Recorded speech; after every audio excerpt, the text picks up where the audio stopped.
দলীয় নীতি ও রাজনৈতিক আদর্শ বিরোধী আচরণের অভিযোগে জাতীয় নাগরিক পার্টি এনসিপির দক্ষিণ কোরিয়ার ডায়াম্পোরা অ্যালায়েন্সের প্রচার সচিব ফাইয়াজ ইফতিকে সাময়িক বহিষ্কার করেছে দল।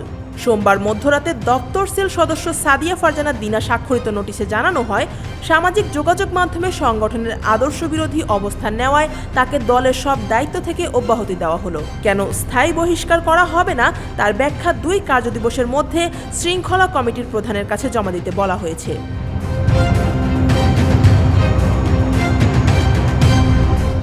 এর আগে বিএনপির ভারপ্রাপ্ত চেয়ারম্যান তারেক রহমানের কন্যা ব্যারিস্টার জাইমা রহমানের লাইভে উপস্থিত হওয়া নিয়ে নিজের ফেসবুক টাইমলাইনে নারী অবমাননাকর মন্তব্য করেন ফাইয়াজ ইফতি। তিনি লেখেন, টানা 32 বছর নারী শাসন দেখার পর জাইমা রহমানের মুখ দেখাটা আতঙ্কের, আশঙ্কার।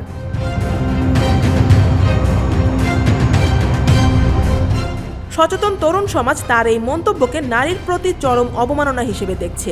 এছাড়া বাউল আবুল সরকারকে ঘিরে বিতর্কিত আরেক পোস্টে তিনি লেখেন, যেই বাউল সরকার প্রকাশ্যে আল্লাহকে নিয়ে কটূক্তি করে তাকে কি মুসলমানরা জামাই আদর করবে? এই অবস্থান ও ধারাবাহিক মন্তব্যই তার বিরুদ্ধে দলের অভিযোগকে আরও জোরালো করেছে বলে মনে করা হচ্ছে।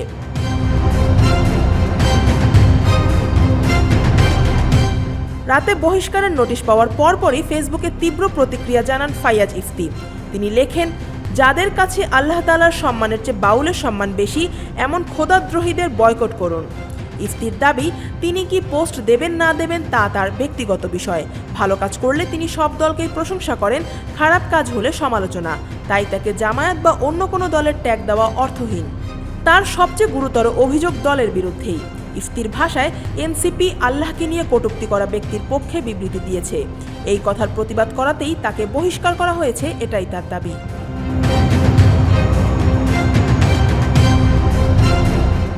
জাইমা রহমানকে ইঙ্গিত করে দেওয়া মন্তব্যে দল অতিরিক্ত ক্ষুব্ধ হলেও দলের অন্য নেতাদের বিতর্কিত মন্তব্যে কোনো ব্যবস্থা নেওয়া হয় না বলে অভিযোগ তোলেন তিনি। বহিষ্কারের সিদ্ধান্তকে আনন্দের বিষয় দাবি করে তিনি লেখেন, এই পদ আমার প্রয়োজন নেই। নোটিশ পাওয়ার সঙ্গে সঙ্গেই আলহামদুলিল্লাহ পড়েছি। আল্লাহ ও রাসূলের সম্মানের সঙ্গে নো কম্প্রোমাইজ। দলের প্রতি তার শেষ বার্তা ছিল, গুড বাই।